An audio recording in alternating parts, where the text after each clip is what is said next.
Então, agora vamos passar a palavra.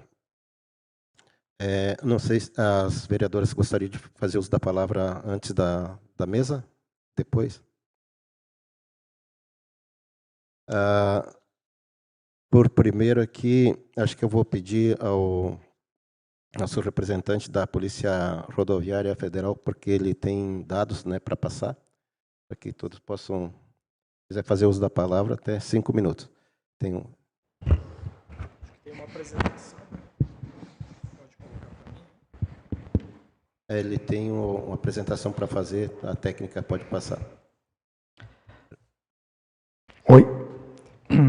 Então, vamos lá. Uma boa noite a todos. Cumprimentando o nosso vereador Enio. Eu tomo a liberdade de cumprimentar toda a mesa aqui formada, as vereadoras Silvia, Suzana, e a todos vocês que estão aqui na plenária e também o pessoal que acompanha online. Então, a gente preparou aqui alguns dados de forma rápida e resumida, como se trata de uma audiência pública, a gente não trouxe pormenorizado de forma muito técnica, para não alongar muito e de fácil entendimento. Então, a gente trouxe uma breve análise de acidentes do trecho que será duplicado, que é o trecho que compreende o quilômetro 239 ao 255, ou seja, do trevo do Amola-Faca, ali do trevo do acesso norte, até o trevo, até a Bernec, né, a ponte do Rio Caveiras. Tá? E eu trouxe para a gente discutir, ou para se atentar, né, os problemas que a gente deve ter em atenção a esse trecho, né, algumas características importantes, né, que é a sobreposição de trânsito urbano e rodoviário, ou seja, há essa mistura, então é um fator importante a se considerar, né? A nossa região, né, ela tem um grande fluxo de veículos pesados, né, então como ele acaba misturando com o trânsito de veículos leves, de característica de deslocamento urbano, que está trazendo esses sérios problemas que a gente está tentando discutir aqui para resolver através dessa duplicação. Também há de se considerar o aumento do fluxo sazonal, né, que esse trecho também é a canalização do pessoal que vem da Argentina e do Rio Grande, né, que acabam vindo dos seus locais para o litoral catarinense e acabam utilizando esse trecho, tornando ele mais crítico ainda de forma sazonal, principalmente na época do veraneio. Né? Então, nesse tempo que eu peguei os últimos 3 anos, só para a gente ter uma ideia, né, do número total de acidentes, só nesse trecho a gente teve 91 acidentes. Né, e eles estão aí, em 2020 foram 24 acidentes, 2021, 26 e 22, 41. A gente notou nesse último ano um aumento bem considerável, né, quase o dobro do número de acidentes neste trecho. Também trouxe um número interessante também, que é o total de vítimas graves, né, só para a gente ter uma ideia que o custo, né, de uma vítima grave, né, apesar de a gente não ter essa noção, a maioria da população não ter essa noção, mas existem estudos do IPEA, ele é bem considerável, passa de R$100 mil por cada vítima. Então, no ano de 2020, foram 7 vítimas graves, 21, 6, então se manteve na média, mas agora, o ano passado, né, a gente chegou com 14 vítimas graves. Né, então, o problema está aumentando. Né, que a principal consequência disso tudo é isso aí, né, é a dor das famílias, né, é a vitimização do trânsito. Quanto aos acidentes com vítimas fatais, apesar de não ser um número expressivo, mas como eu costumo dizer, né, toda vida perdida é uma tragédia. Né? Em 2020 a gente teve 2 vítimas fatais, 2021 a gente conseguiu zerar isso, né? Foi um ano bom. Esse ano passado a gente teve uma vítima fatal. Só em custo, uma vítima fatal, eu sei que parece um pouco humano a gente quantificar né, o preço de uma vida. Sei que isso não tem preço, mas trazendo para uma análise mais pragmática, né, uma vida perdida no trânsito, no mínimo, né, ela representa em torno de R$600 mil por aí de custo para a sociedade, fora todo o problema social, emocional e de saúde que transpassa, né, esse acidente. Agora, na próxima apresentação, aí a gente tem outro dado que eu achei interessante a gente fazer essa análise, que cabe muito a um estudo mais aprofundado desses dados que podem somar a nossa força de pedido para que essas obras aconteçam, vereador.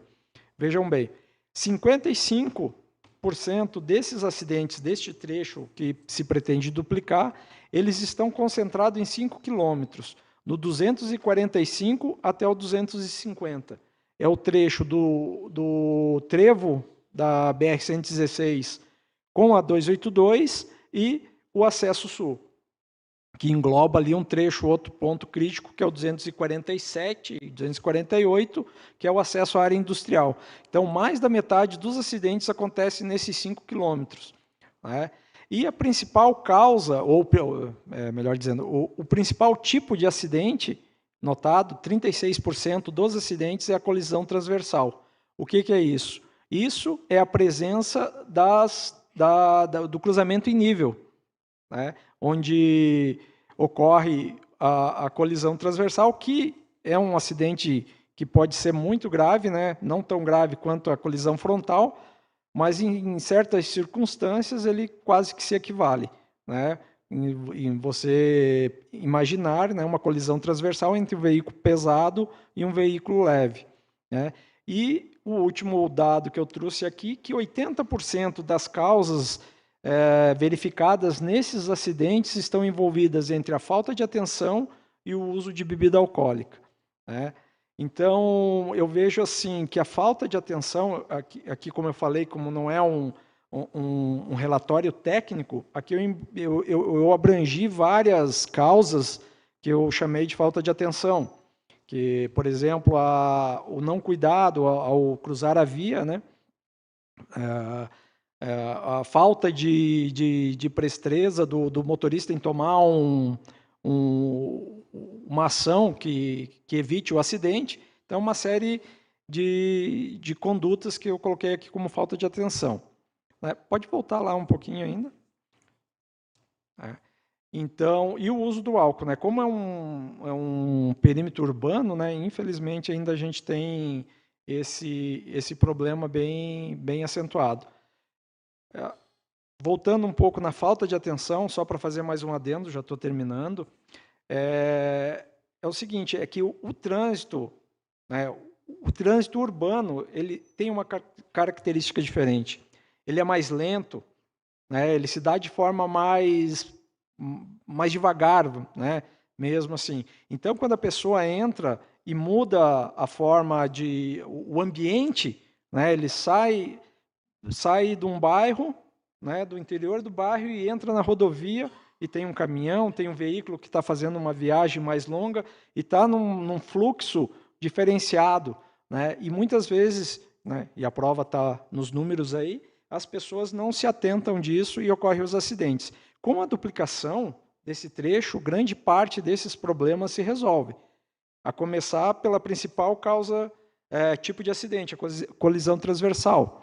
Porque na duplicação elas deixam de existir, né? As passagens, os cruzamentos em níveis, eles param, eles não existem, então esse tipo de acidente é quase zerado, como também as colisões frontais. Então, os dois piores cenários para causar vítimas, tanto graves quanto letais, fatais, né, é resolvido com a duplicação, né? E da mesma forma a falta de atenção, porque com o ambiente duplicado, o trânsito local e urbano se dará pelas marginais, né?